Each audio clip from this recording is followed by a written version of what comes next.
It's been a while mula nung last ako nag-film and na-miss ko to. Na-miss ko tong gawin. I've been really busy with my life. Malamang updated na kayo sa latest kasi I'm pregnant! Kaya kung medyo tumaba ako, alam na. Okay, so marami akong i-share sa inyo na top makeup products sa skincare, saan pa ba? Basta, papakita ko lang sa inyo yung bawat isa and then sasabihin ko sa inyo kung bakit ko siya nagustuhan, kung bakit lagi ko siyang ginagamit. Medyo marami tong favorites ko ng 2014 kasi marami akong ginagamit noon last year. Kaya alam ko long overdue na tong video na to pero sana nakahabol pa rin. Better late than never. Parang sinabi ko din last year. I will start with makeup since yun ang aking favorite. Simula tayo sa primer. Okay, I will have to give Quick FX No Shine Mattifier my best primer for 2014. Favorite primer. Unang-una kasi mura lang siya. At tapos, ang daming beses ko na itong ginamit, hindi ko na mabilang. Tapos parang wala pa siya sa kalahati. Okay siya sa pag-control ng oils. Doon na tayo sa foundation. Actually, I have 3 favorite na foundations. Tapos isang BB cream. Let's start with the BB cream. Ang masasabi kong the best BB cream for me, for oily skin, is itong EB Advanced BB cream. Yun nga lang may mga ibang nagsabi na nagkaroon daw sila ng breakouts using this. Pero ako naman hindi. Hindi naman ako, actually ako yung type ng, ewan ko, hindi sensitive yung skin ko eh. Kaya hindi ako basta-bastang nagkakaroon ng pimples. Nagkakaroon lang ako ng pimples kapag if it's time of the month. Kaya nga ngayon enjoy ko kasi ang ganda ng skin ko ngayon. Hindi ako nagpipimples kasi ewan ko, I'm pregnant. Hiyang ako sa pagbubuntis kaya gusto ko yung skin ko ngayon. Maliban sa medyo na-tan yung skin ko kasi galing kami sa beach a few weeks ago. Kaya ako to nagustuhan kasi it's mura lang. Laging ganun. Mura lang siya. Yung unang nasubukan kong ever bilhin na brand, hindi ko talaga nagustuhan. Kaya natuwa ako dito kasi kahit sa grocery, mabibili mo siya eh. Tapos, matte finish siya sa akin. Maganda yung coverage niya. And to think that this is only a BB cream. Yun lang naman yung ayaw ko sa kanya yung amoy niya eh. Pero it lasts all day. Sa foundations naman, Rimmel London Stay Matte Liquid Mousse Foundation. And ang shade ko nito is True Beige. Ito yung ginagamit ko lately. Ito yung gamit ko ngayon. Kasi ito lang yung sakto sa kulay ko dahil nga umitim ako ng konti. Gusto ko yung coverage niya at dahil matte yung finish, so, sakto sa oily skin, hindi ganun kabilis before mag-oil yung skin ko. Although hindi siya ganun ka-lightweight. This is a thick foundation, kaya kung hindi kayo mahilig sa thick foundation, baka hindi siya magustuhan. Ang undertone niya is yellowish, kaya sakto rin sa aking skin tone. Next foundation. Sinusuot ko kapag ka-attend ako ng whole day event. Kung may attend ako, alam kong makukuha na ako ng pictures kasi alam ko, subok ko na hindi talaga na maganda talaga yung skin ko, lalo sa picture talagang boom, talagang Revlon Color Stay combination to oily skin, Color Stay Whip. This one, ang shade ko is Fresh Beige, and then this one naman ay Nude. Ito medyo lighter sa skin ko kaya hindi ko pa siya magamit ngayon. Lagyan mo lang siya ng bronzer kung sa tingin mong sa akin kasi yun ang ginagawa ko. Naglalagay lang ako ng bronzer para bumalik yung kulay. Kasi kapag in-apply mo siya ng siya lang, pale yung dating sa akin. Ganda ng coverage niya. Iba yung skin ko. Alam niyo yung pag nakahanap kayo ng magandang foundation na talagang iba yung skin ko dito eh. Parang, 'di ba? Sa concealer naman, Mary Kay concealer and my shade is beige too. Yung concealer na to, konting-konti lang i-apply mo. A little goes a long way. It's lightweight. Hindi siya nag-crease sa akin kahit kailan. Meron ako nasusubukan concealer na, alam niyo parang may nag-uumbok-umbok. Yun. I hate that. Pag gusto ko medyo extra polished yung aking itsura, pag maitim yung ilalim ng mata ko, ito lang yung nilalagay ko. Konting-konti lang, sing patting motion, ganyan. Pat-pat lang. I think this is 450 if I'm not mistaken. Kaya, sulit pa rin kasi kahit na maliit siya, matagal mo siyang magagamit kasi konting-konti lang, solve ka na. Sa powder, Sa setting powder, ang favorite kong gamitin na setting powder is yung Mary Kay Mineral Powder Foundation, especially if yung foundation na ginagamit ko is lighter than my skin tone or medyo hindi ko gusto yung finish. Like for example, medyo pinkish siya. Ito yung ginagamit ko kasi it brings back the color. Hindi siya yung usual na powder, loose powder na parang isa-set lang niya yung foundation mo tapos na. Ito, it has coverage. Actually, kahit gamitin ko siya as is, ang base ko lang is primer, okay na siya, para na siyang foundation. And ang shade ko is beige 1. Sa pagre-retouch naman, pag umaalis ako, yung lagi kong dalang face powder, paint box. Obvious ba? So, sobrang laging nasa bag yan, na gas-gas na yung label niya. BB Two-Way Cake Foundation. Malaki yung salamin niya. Tapos, yun. Basta ito yung most used ko eh. Wala namang something na, uy, gustong-gusto ko to kasi meron akong in particular na favorite sa kanya. Siguro dahil maganda yung coverage niya, being a face powder, you can buy this sa Bench. Itong beauty blotters, kasi laging tinatanong, sabi, bakit after ko daw mag-blot, para na akong nag-retouch. Ito lang yung ginagamit ko, pero actually ang tinatanggal lang niya is yung oil. Kaya, yun yung maganda sa kanya. Oil lang yung tinatanggal niya, hindi niya tatanggalin yung foundation niyo. Unless talagang sobrang mag-transfer yung foundation. 75 pieces siya. And I think 75 pesos yata ito isa. Ang favorite kong highlighter na ginagamit, nag-highlighter ako kapag nag-video ko siya, kapag nag-picture. Pero pag normal na aalis lang, hindi ako masyadong nag-highlighter. So, one of my favorite highlighters, etong e.l.f. Baked Blush, and this one is Pinktastic. Medyo pinkish din siya eh. So, sakto siya kapag kunwari may blush on ka, tapos ilalagay mo siya dito, ipapatong mo siya. Parang nagbe-blend siya with your blush on. Hindi nga lang siya ganun katagalan.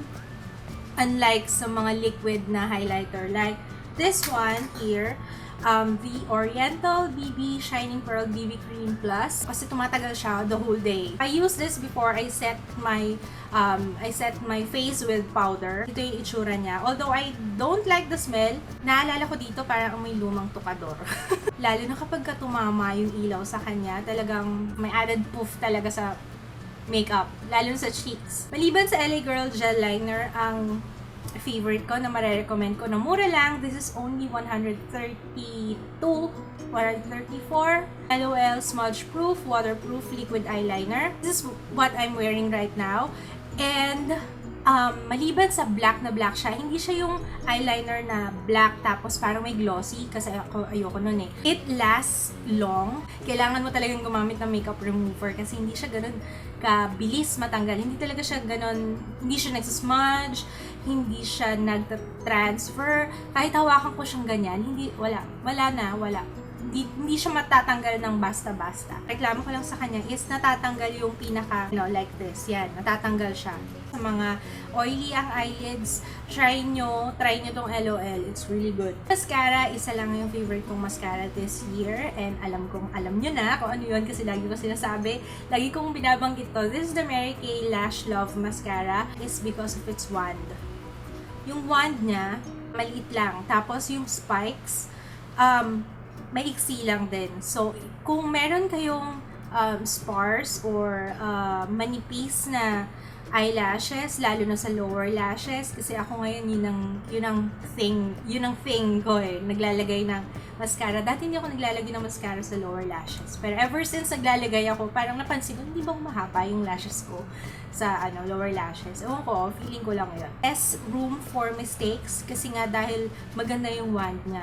So ako pag naghahanap ako ng mascara, lagi kong tinitingnan yung wand. Ang recommended ko sa mga merong maninipis na lashes and maiksi, Mary Kay Lash Love Mascara. Bronzer, and sa ginagamit ko for my nose contour. Dun muna tayo. I think na-feature ko na to last year, pero i-feature ko siya ulit kasi until now, bakit ganun? Parang hindi pa rin siya nababawasan. This is the Deep Earth Brown. Alam nyo bang ginamit ko na to sa kilay, ginamit ko na siya as eyeshadow, ginamit ko na siya as, yun nga, pang contour, minsan pang bronzer, matte bronzer. Although, parang ngayon kasi, kahit i-contour ko yung nose ko, hindi ako nasa-satisfy. Ewan ko kung lumalapad na yung ilong ko. dahil sa pagbubuntis. Pero okay lang, basta matangos yung ilong na magiging anak ko, okay lang. Sansan, imagine for 50 pesos, ang dami na namin pinagsamahan. Yes, sulit na sulit talaga yung 50 pesos. Yung Rimmel London Natural Bronzer, waterproof bronzing powder, pero hindi ko sure kung talagang waterproof siya. Siguro sweatproof kasi napansin ko by the end of the day, mas lalo siyang naging intense. I think meron akong review nito sa blog. So, if you wanna check it out, just go to my blog. Sakto yung, may mga bronzer kasi na parang reddish masyado para sa akin. May mga bronzer naman na parang wala lang. May mga bronzer na orange, masyadong orange. Ito saktong-sakto. Kaya, siguro one of the reasons why I love using it. For my blush on, maliban sa Sophie Magic Pink, kasi ito talaga ginagamit ko kapag hindi ako magdadala ng blush on na extra for retouch. Ito yung ginagamit ko kasi tumatagal siya. Yun nga lang, ang hirap kasi niyang timplahin. Aminado ko doon. Magsisimula ka sa konting-konti lang kasi pag once na in-apply mo siya sa skin, tapos binlend mo, mahirap siyang bawasan. Sa blush palette, my favorite is itong e.l.f. blush palette, and this one is light. Yan. Ito yung most used ko. Sometimes, ginagamit ko na rin to as blush. Para kasing peach yung finish niya. Ito, tsaka ito yung lagi kong ginagamit. Tapos, if I want konting shimmer, ito. Kasi meron siyang maliliit na shimmer. Eye primer, most used ko this year, yung NYX eyeshadow base. And this one is in skin tone. Ito, favorite ko rin to kasi kung sobrang mag-crease yung eyeshadow nyo, ito yung masasuggest ko. Yung NYX Proof It, kasi this is waterproof eyeshadow primer. And kapag nilagay mo siya, asahan mo talagang kailangan mo ng makeup remover to remove your eye makeup. These are the two eyeshadow primer na lagi kong ginagamit. NYX. Oh, para pala silang NYX. Yeah. Eyeshadow palette, dalawa lang yung madalas kong gamitin. Of course, it's Judy Time palette. Ito yung gamit ko ngayon. Ewan ko, kasi siguro dito na ako natuto, dito ako nasanay. Kaya siguro, ito yung madalas kong gamitin. Yung parang hindi na ako mag-iisip pa. Kasi parang memorize ko na siya eh. Laging combo ko niyan, ito tsaka ito, tapos ito nasa dulo. Ganun lagi. Yung eyeshadow kasi nito, it's creamy, tapos hindi, less yung fallouts. Tapos, very pigmented, tapos it's easy to work with dahil maganda yung choices of colors. Yun nga lang minsan naghahanap ako ng ibang, like for example, yung silver, ganyan. Texture niya, pag in-apply, lalo na kung beginner ka, matututo kayo dito kasi ako, to be honest, parang feeling ko dito na-enhance talaga yung sa pag-eyeshadow ko. Itong Revealed 2 palette. If you wanna see swatches na future ko to sa blog, so check out my blog. If you love neutrals, magugustuhan nyo talaga to. Kasi may shimmer at the same time may matte. So parang sakto yung pagkaka-infuse ng dalawa. So, syempre ako, mostly ang ginagamit ko for blending is yung matte. Sa false eyelashes, ang naubos ko na this year, EPSA. Ito yung suot ko ngayon. I think ito yung na-feature ko sa Bigger Eyes makeup ko. Yung pa-fan out. Kasi, ang eyeshadow ko lagi is yung dark yung dito sa corners. Kaya nagmumukhang mas malaki yung eyes ko. Tapos parang na-emphasize niya ngayon or na-enhance niya ngayon yung eye makeup ko dahil mas mahaba yung ditong part. Kaya, I love it. It's only 100 pesos if I'm not mistaken. Ilalagay ko na lang yung link sa description box kung saan siya available. Meron ako is 219. Another false eyelashes na lagi kong ginagamit, and this one is a new batch na from Ink Heart Shop. This is number 218 if I'm not mistaken. 218, yan. Maghahanap kayo ng false eyelashes, I would suggest, lalo kung baguhan, hanapin niyo yung sa base yung lagi niyong titingnan. Kasi lalo na kung bago ka pa lang, maninibago ka kapag makapal yung base ng gagamitin mo. Natural lashes lang, yan. Ganyan yung pipiliin nyo. Alright, sa lipstick. Sa lipsticks naman, ang favorite ko, ang madalas kong gamitin, ang suot ko ngayon is yung Wet n Wild Mega Last na Berry Oil. My favorite nude lipstick na matte. NYX Soft Matte Lip Cream. This one is pinkish. Nude pink, ganon. Madali siyang i-apply. Tapos, although natatanggal siya pag kumain, pero yun lang, after kumain, pwede ka naman mag-retouch, diba? Hindi siya yung kumakalat eh. Kaya, gusto ko tong NYX Soft Matte Lip Cream. NYX Matte Lipstick in Tea Rose, I believe. Yeah, Tea Rose. Ayan siya.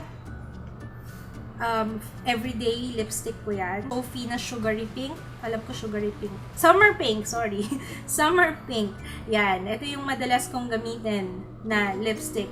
Etong Sophie Paris, favorite din to ng sister ko. And lagi nga niya tinatanong sa akin kung meron pa ako. Baka meron ka pa ibang color? Hindi kasi gusto ko. Gustong-gusto ng ate ko. Kasi si ate, yung ate ko naman, very sensitive yung lips niya. Lagi siya nagkakaroon ng chapped lips. Sabi niya, ito lang daw yung lipstick na hindi siya nag-chap. Alam niyo bang sa NYX Soft Matte, nag-chap pa yung lips niya dyan? I think na mura lang siya. It's 82?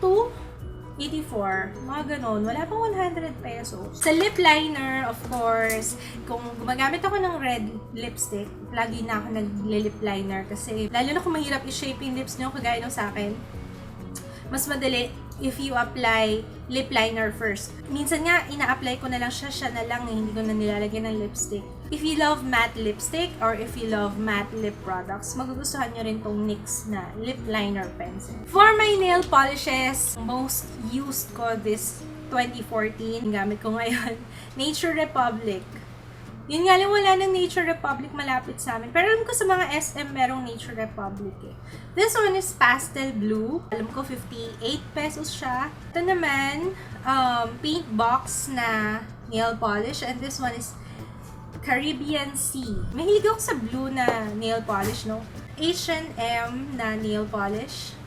And this one is Blue My Mind. Sa hair naman, ang lagi kong ginagamit, especially pag umaalis ako, one of my travel essentials sa hair is yung Vitres Hair Solutions, and this is Solen Hair Cuticle Coat. Magpapump lang ako ng konti. Yan, ganyan. Okay na yan para sa buong hair ko. For extra shine, tapos para ma-tame din yung frizz. Kasi minsan, lalo na pag straight yung hair nyo, ako yung hair ko hindi siya rebonded, wala akong treatment, walang treatment yung hair ko talaga. As is, ganyan talaga siya. Natural hair ko na yun, except for the color, syempre. So, isang pump lang, okay na. Babalik na yung shine. At the same time, ang bango-bango pa niya. Hair tool, ang favorite kong hair tool this year, of course, yung aking favorite na, ano name mo? Curl and Straight Ceramic Tourmaline. Lalagay ko na lang yung name niya sa description box. I love it. Kahit hindi ako mag-hairspray, kasi ayoko din nag-hairspray. Kasi tumitigas yung hair. Kahit hindi ako mag-hairspray. Tapos kahit umabot siya ng 3 araw, it's still curled. So, sa ano naman tayo? Sa skincare. Okay. Mary Kay na Skin Vigorate. Yan. Though it's may kamahalan, pero it's a good investment for your skin. Next, for removing my makeup, ang paborito ko, of course, is my Mary Kay. This is my second bottle. Mary Kay Oil-Free Eye Makeup Remover. Lalagay ko sa cotton pad, tapos ibababad ko lang muna ng konti dun sa eyes ko, tapos saka ko siya tatanggalin. Tapos, ang paghihirap. Minsan kasi, ang hirap nung minsan nagdodoble pa ako ng hilamos para lang matanggal yung mascara ko. May mascara pa na iwan. Next is Lucy's Vanity na Foam Cleansing Facial Wash. Ito yung favorite kong facial wash. Malapit na nga siyang maubos. May time na tinatamad akong magtanggal ng eye makeup using a makeup remover. Siguro minsan kasi pag pagod na ako, alam niyo ba nakukuha niya kahit yung mascara, kahit yung mga waterproof na eyeshadow, nakukuha niya, tsaka mascara. Kaya, yun, wag niyo lang ilalagay sa eyes niyo kasi ang sakit niya, mahabdi talaga siya sa mata. It's 130 pesos lang. Imagine ito ganito kalaki, 130. Nose strip or yung pantanggal ng blackheads ang ginagamit ko. Eye white, nose pack, whiteheads and blackheads remover. I'm not sure kung pwede ko pa rin siyang gamitin ngayon, pero siguro pwede pa kasi external naman siya. I have a review on this sa vlog ko. Kung gusto niyo makita kung gaano karaming blackheads o whiteheads ang nakuha niya sa akin, ilalagay ko yung link sa baba. Itong dalawang to, hindi ko na siya ginagamit ngayon kasi ayokong munang gumamit ng mga toner, ganyan-ganyan, mga cream sa face ngayong buntis ako. Pero, I would recommend itong Royal Beauty na Pinkish Glow.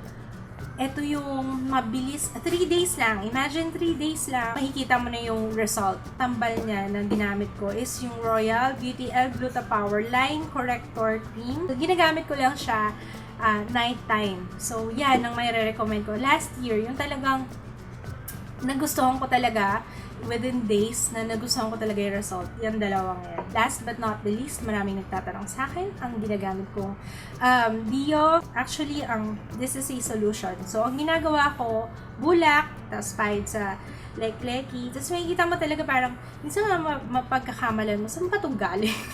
Saan pang galing yung kilikili ko? Bakit may brown? May magta-transfer talaga sa bulak. Parang may brownish dun sa cotton. Yun, matutuwa ka talaga eh.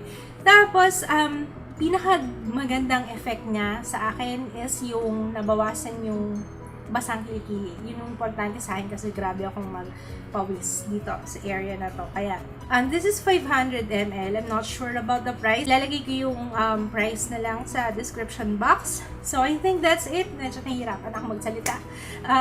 Yun lang. Sana na-enjoy nyo tong video na to. My favorites, my top favorites of 2014. Thank you. See you again next time. If you have suggestions for a video or if you have questions, comment lang kayo and don't forget to give me a thumbs up. Good night. Bye. See you tomorrow. Ano ba yun?